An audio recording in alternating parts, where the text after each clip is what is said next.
दोस्तों, आप एक ऐसी कोई भी कंपनी ले लो और उसे दो देशों में जाने को कहो, जिसमें एक देश इंडिया है और दूसरा देश चाइना है।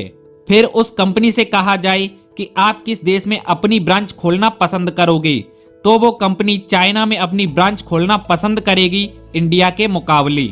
लेकिन वो कंपनी ऐसा क्यों करेगी? क्या इंडिया में चाइना जितने लैंड एरिया नहीं हैं, या फिर भारत में चाइना जितने लो कॉस्ट पर मजदूर मौजूद नहीं हैं? दोस्तों, आज चाइना का नाम सुनते ही advance technology, mobile phone, gadgets, ये सारी चीजें हमारे माइंड में आ जाती हैं। दोस्तों, वो देश जो आज से 50 साल पहले कुछ नहीं था। 1947 में इंडिया को आजादी मिली और 1949 में चाइना को जापान से आजादी मिली। लेकिन आज आप इंडिया को देखिए और चाइना को देखिए कि आज चाइना कहां से कहां पहुंच गया है। दोस्तों, आइए आज की इस वीडियो में पूरी रियलिटी समझते हैं, इसलिए आप इस वीडियो को अंत तक जरूर देखना। बाकी अगर आप चैनल पर नए हो तो वीडियो को लाइक करके चैनल को सब्सक्राइब जरूर कर लेना। चलिए वीडियो शुरू करते हैं। दोस्तों, किसी भी देश के बारे में जानने से पहले उस देश की हिस्ट्री पता होनी चाहिए, इसलिए चाइना की थोड़ी हिस्ट्री जान लेते हैं। सन 1949 में जापान से आजादी के बाद चाइना के फर्स्ट प्रेसिडेंट मो जेडंग बने और इनके रूल बहुत ही कड़े थे।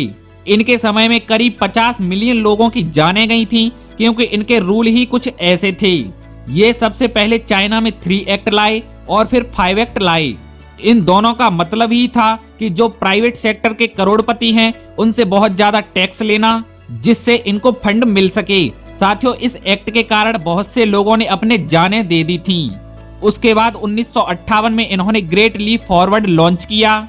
इसमें इनका मुख्य उद्देश्य था कैसे भी करके यहाँ की इकोनॉमी को डेवलप किया जा सके। ठीक इसी समय चाइना में अकाल पड़ता है और अकाल पड़ने से 50 मिलियन लोगों की जानें चली जाती हैं। दोस्तों, ऐसा नहीं था कि इनके समय में सिर्फ जानें जा रही थीं, बल्कि बहुत से चेंज भी चाइना में हो रहे थे।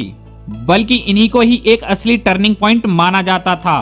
1960 तक चाइना की जीडीपी 59.62 बिलियन थी।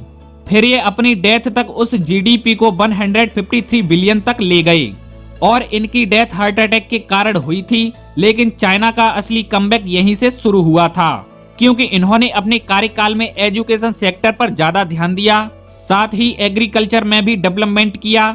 उस समय ह्यूमन सिर्फ एग्रीकल्चर पर डिपेंड थे, इस वजह से इस सेक्टर को बहुत आगे ले गई। फिर इनकी डेथ के बाद ली सांग ऐसा नाम था जो यहाँ के प्रेसिडेंट बने। लेकिन 8 से 10 सालों के बाद हर एक नए प्रेसिडेंट आते गए और वे लोग बहुत सारे नियमों को लाकर यहाँ की इकोनॉमी को आगे ही ले जाते गए। मृत्यु के बाद वहाँ के पीआरसी यानी people of Republic of China के अध्यक्ष दें जियोपिंग वे धीरे धीरे आगे आने लगे। उन्होंने यह देखा कि चाइना में पूरी इकोनॉमी सरकार हैंडल करती है। उन्होंने इस चीज को धीरे धीरे ढीला किया और 1968 में लिबरलाइजेशन ला दी, जिसे हमारे इंडिया में 1991 में लाया गया, जिसका मीनिंग होता है कि किसी स्ट्रिक्ट कानून को थोड़ा कमजोर करना और दूसरे देश की कंपनियों को अपने देश में कॉलवेन करके लाना, या फिर दूसरे देश की कंपनियों को अपने देश में आने देना। जैसे हमारे भारत देश में हीरो और होंडा या फिर और भी बहुत सारी कंपनियां थीं जो एक साथ जुड़ी थीं। लेकिन असली खेल की शुरुआत इसी समय से होती है। ये 1998 तक आते आते 1 ट्रिलियन जीडीपी क्रॉस कर जाती है और फिर 2018 में शी जिनपिंग आ जाते हैं, जो कि इस चीज को और ज्यादा डेवलपमेंट पर ले जाते हैं। ये आते ही यूएस की चीजों को छोड़कर खुद डेवलपमेंट स्टार्ट करने लगे, इसलिए चाइना में हर चीज का डुप्लीकेट मिलता है। इसका मतलब है कि यहाँ की कोई भी इंफॉर्मेशन बाहर ना जा पाए, क्योंकि सारी चीजें यहीं शी जिनपिंग के इशारों पर होती हैं। अगर ये किसी भी जगह को अपनाना चाहें तो अपना सकते हैं। इसके विरुद्ध में वहाँ कोई भी आदमी खड़ा नहीं हो सकता। अगर कोई भी इनके खिलाफ खड़ा होता है तो उसे गवर्नमेंट के द्वारा मरवा दिया जाता है या फिर उसे किडनैप कर लिया जाता है। यही सबसे बड़ा मेन रीजन है, जो कि हर कंपनी यहाँ जाना बेटर समझती है कि जैसे कोई भी कंपनी इंडिया में आई और उसे जगह चाहिए तो यहाँ की गवर्नमेंट वहाँ के जमीन मालिक को बिना उसकी मर्जी के नहीं हटा सकती, और अगर उसे हटाना है तो उसे हटाने के लिए जमीन मालिक को गवर्नमेंट पैसे देती है, और अगर वो जमीन मालिक अपनी जमीन नहीं देना चाहता तो गवर्नमेंट उसकी जमीन नहीं ले सकती। लेकिन चाइना में ऐसा बिल्कुल नहीं है। वहां आप सिर्फ पैसा दो, बाकी सारा काम वहां की सरकार करती है। जिस जगह को चाहिए उस जगह को एक बार बोलने पर खाली करा सकती है, जिसके कारण वहां के लोग कंप्लेन भी नहीं कर पाते क्योंकि जमीन भी गवर्नमेंट ही खाली कराती है।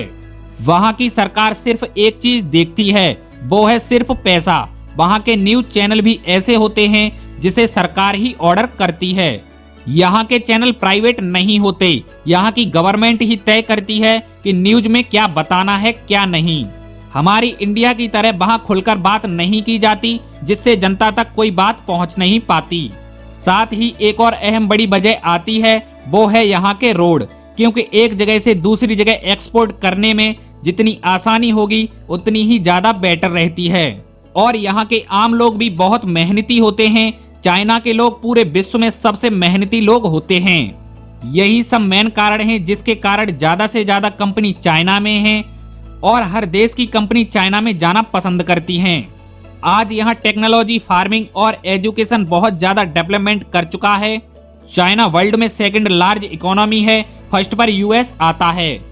दोस्तों, आप जो स्मार्टफोन यूज कर रहे हो, चाहे ओप्पो, वीवो, किसी भी कंपनी का हो, वो सारे स्मार्टफोन चाइना में ही बनाए जा रहे हैं और बाकी के देशों में तो इन्हें असेंबल किया जाता है।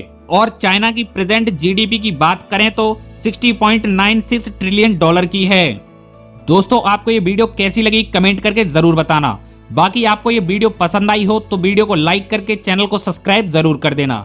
चलिए साथियों, मिलते हैं ऐसी इंटरेस्टिंग वीडियो में। तब तक के लिए जय हिंद, वंदे मातरम।